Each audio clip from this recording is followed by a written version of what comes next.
The Lagos sun beat down on Makoko's labyrinthine waterways as 20-year-old Adaora Okonkwo navigated the rickety walkways.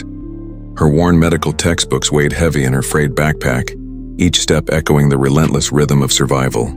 Orphaned at 13 when a minibus accident claimed her parents, Ada lived with her ailing grandmother, Mama Uju, in a single room perched above the lagoon.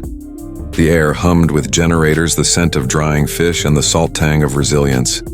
"Nwamjishi Ike," Mama Uju would whisper, rubbing her arthritic knees. "Be strong, my child, God sees your struggle."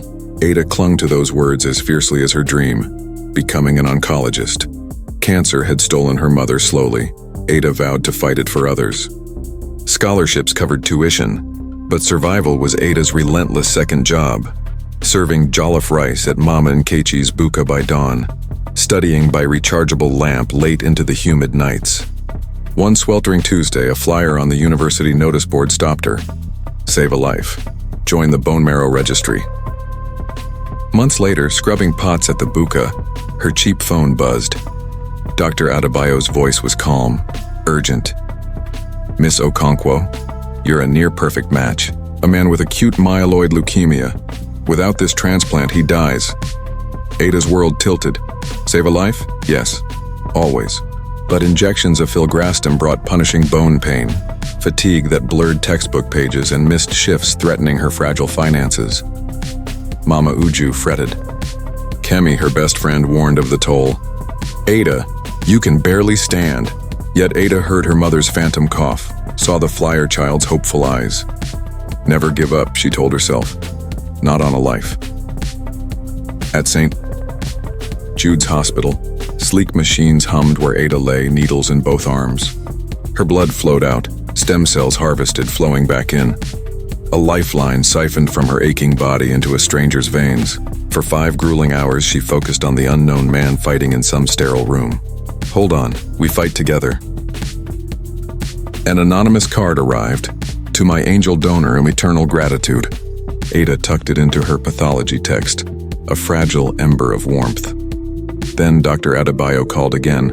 "The recipient is recovering well. He wishes to meet you." Curiosity warred with exhaustion, but Ada agreed. She needed to see the life her sacrifice sustained. Dressed in her only clean dress, she entered the quiet office. The man by the window turned. He was gaunt, regal despite illness, eyes the exact shade of dark honey as her own. Recognition struck like lightning. High cheekbones mirrored hers.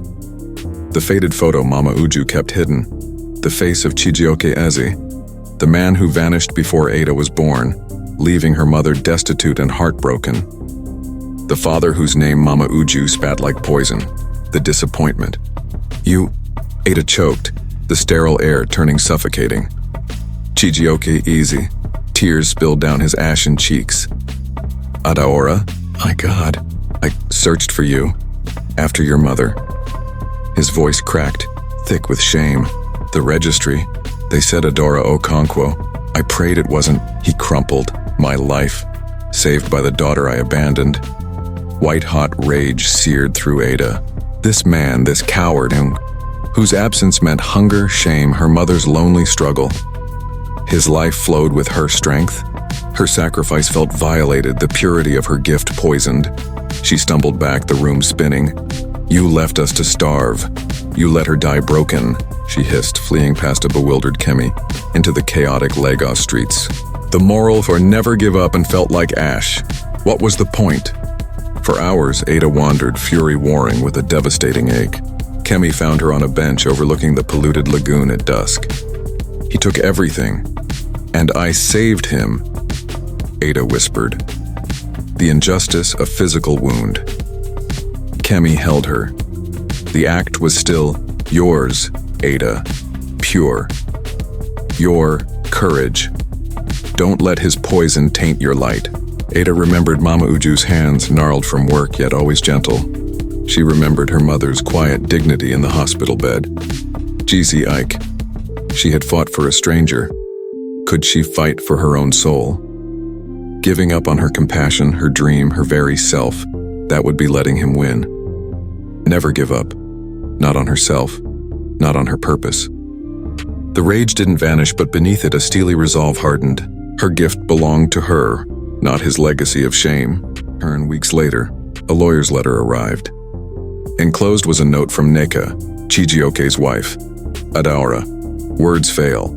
My husband died carrying his shame. Your gift was pure, given unknowingly. In restitution, a trust covers your tuition, Mama Uju's care, and your expenses.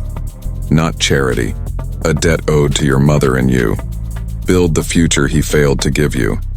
Neka, easy. Ada showed Mama Uju. The old woman touched the paper, tears in her eyes. Thorns bear strange fruit, Nwam. Use this water for good seeds. Grow your garden. Ada accepted not as a daughter's due, but as belated justice for her mother. She secured proper care for Mama Uju, bought reliable textbooks, and focused wholly on medicine. The anger became fuel, sharpening her focus, deepening her empathy.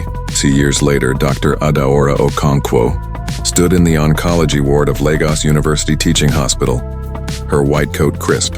She held the hand of a young girl from Makoko, newly diagnosed with leukemia, seeing her own past reflected in the mother's terrified eyes. Ada had journeyed through the abyss of betrayal and emerged not broken but forged.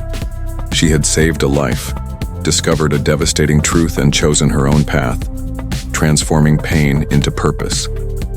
The unbreakable gift wasn't the bone marrow, but Ada's unwavering spirit.